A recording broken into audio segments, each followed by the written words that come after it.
आज कथा हेबा गोटे पुराना रोग बाबद रे जो रोग भारत को बहुत आगरू रोगिणा करिकी रखिछि। सेही रोगटी आगरू भारत को ऑलरेडी रोगिणा करिकी रखिथिला एवं आज पर्यंत भारत सेही रोगरे रोगिणा होइकी अछि। को रोग बाबद रे कहूछि टिके भाबु थांतु। आमको जेतेले खास होइथे आमे बहुत हल्का रे नै थाउ।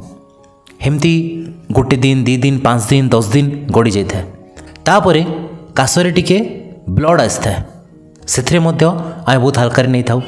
तापरे किछि दिन पर आमर ओजन कमी जाए तापरे किछि दिन पर आमको भोक हुए ना।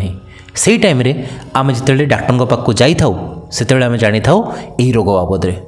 एबे जानी पारले मु को रोग बाबद रे कहूछि मु कहूछि टीबी बाबद रे ता अर्थ ट्यूबरकुलोसिस बाबद रे।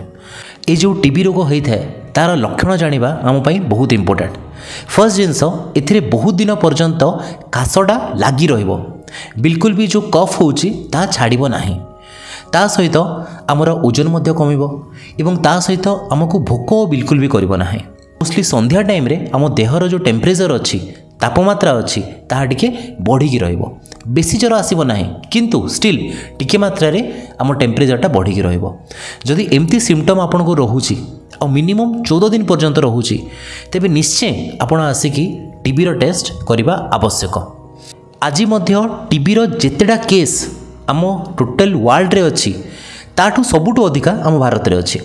जदि 100 जन टीबी रोगी टोटल पृथ्वी रे अछंती तेबे तांको मध्यरु 26 जन आम भारत रे अछंती।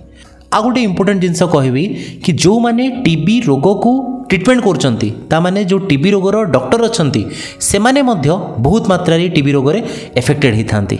तो टीबी रोग हुए काहाको देखंतु जो टीबी रो जो बैक्टेरिया अच्छी सेटा समस्त देहरे थाई पारे मो देहरे थाई पारे आपनक देहरे थाई पारे आपनक घर लोक समस्त देहरे थाई पारे किंतु समस्त देहरे यह रोग क्रिएट करि पारे नाही।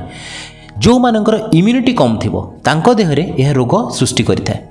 इम्यूनिटी कम अर्थ जार धरतु डायबिटीज बहुत मात्रा रे अच्छी कंट्रोल हो नहीं सुगर ता सहित धरतु ता देहरे HIV अच्छी एड्स अच्छी किंबा से जदि बहुत मद पिउची किछि खाना पीना ठीक से करू नाही किंबा जदि से कोनोसी टीबी रोगीर संस्पर्श रे आसीची जदि तार बापा को टीबी होता कि माँ को टीबी होता कि आखपड़ोशा क्या टीबी होता तेबे मध्य मनीष को टीबी होबार चांसेस बहुत मात्रा रे बढ़ी जाए।